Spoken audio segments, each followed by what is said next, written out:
করে দেখি আমার একটা পার্সেল চলে এসেছে। বলো তো কি পার্সেল এসেছে?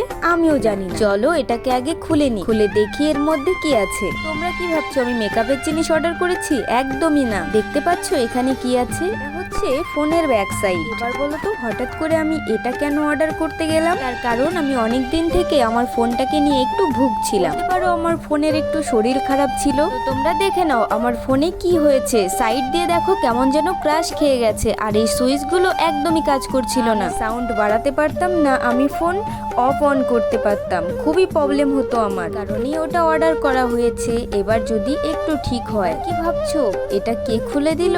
আছে তো একজন, না হলো আমার বরমশাই। ও একটু ছোটখাটো এই সমস্ত কাজ করেই থাকে, না হলেও হাতের কাজ মোটামুটি ভালোই আছে। এই বিষয়টা জানাতে ও বলল ব্যাক সাইড অর্ডার করলে আমি ঠিক করে দিতে পারবো। তাই আর দেরি না করেই আমি কিন্তু ফ্লিপকার্ট থেকে ব্যাক সাইড অর্ডার করে নিয়েছি। এবার দেখো আমার ফোনের অবস্থা। তো প্রথমে ভয়ই পেয়ে গিয়েছিলাম, আর খুব টেনশনও হচ্ছিল যে ঠিক হবে কি না, কারণ ও তো প্রফেশনাল না। বর্তমান সময়ে ফোন কিন্তু আমাদের জীবন হয়ে গেছে। ফোনের কিছু হলে কিন্তু আমরা থাকতেই পারি না। তো একটু একটু করে যখন ঠিক করছিল তখন মনটা কিন্তু খুব ভালো হয়ে যাচ্ছিল। এই কারণে বললাম তুমিও একটু ক্যামেরার সামনে আসো। দেখো মোটামুটি কাজ কিন্তু এখানে হয়ে এসেছে। এবার দেখো আঠা দিয়ে ওটাকে লাগানোর পালা। সত্যি যদি আমার ফোনটা ঠিক হয়ে যায় আগের মতো, তাহলে কিন্তু আমি খুব খুশি হব। দেখো এই সাইডে হচ্ছিল টাটা আইপিএল এর ফাইনাল ম্যাচ। দিনটা কত তারিখ তোমরা তো অবশ্যই বুঝে গেছো। আর দেখো ওমা কাজ করছে, দেখে তো আমি খুব খুশি। এতদিন আমি সাউন্ড বাড়াতে পারতাম না, কমাতে পারতাম না।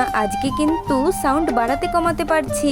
এবার একটু আমি নিজেও হাতে নিয়ে দেখলাম সত্যি সত্যি সাউন্ড বাড়ানো যাচ্ছে এবং কমানোও যাচ্ছে। মনে একটু শান্তির অনুভূতি হলো। এই দেখো ফাইনাল লুক। এবার বলো তো কোন দিক থেকে মনে হচ্ছে আমার সেই খারাপ নষ্ট ফোনটা? মনে হচ্ছে না নতুন ফোন? এখানেও শেষ না, এবার দেখো গার্ডার দিয়ে লাগিয়ে দিয়েছে একদম, যাতে করে পুরোটা সেট হয়ে যায়। আর বলো তো কে কে আইপিএল খেলা দেখলে? ফাইনাল ম্যাচ কোন দলকে সাপোর্ট করেছো আর কে জিতলো কমেন্টে অবশ্যই জানিও। শেষ না, আমার আবদার ছিল আমার ফোনটাকে আরো নতুন করার। এই জন্য সন্ধ্যাবেলায় বেরিয়ে পড়েছি ফোনের একটা শপে। এই বললাম ফোনের আগে গ্লাসটা চেঞ্জ করব, আর দেখো দাদা এখানে গ্লাস লাগিয়ে দিচ্ছে। চলে এলাম ফোনের ব্যাক কভার নিতে। এখানে এসে দেখি ব্ল্যাক কভার। আমি বললাম যে ফোন ব্ল্যাক, কভারও ব্ল্যাক, ভালো লাগবে না, তাই এই কভারটা নিয়ে চলে এসেছি। এবার দেখো তো কি মনে হচ্ছে? মনে হচ্ছে না আমি এক্ষুনি ফোন কিনলাম? যাক আমি আমার প্রাণ ফিরে পেলাম। আজকের মতো টাটা, বাই বাই।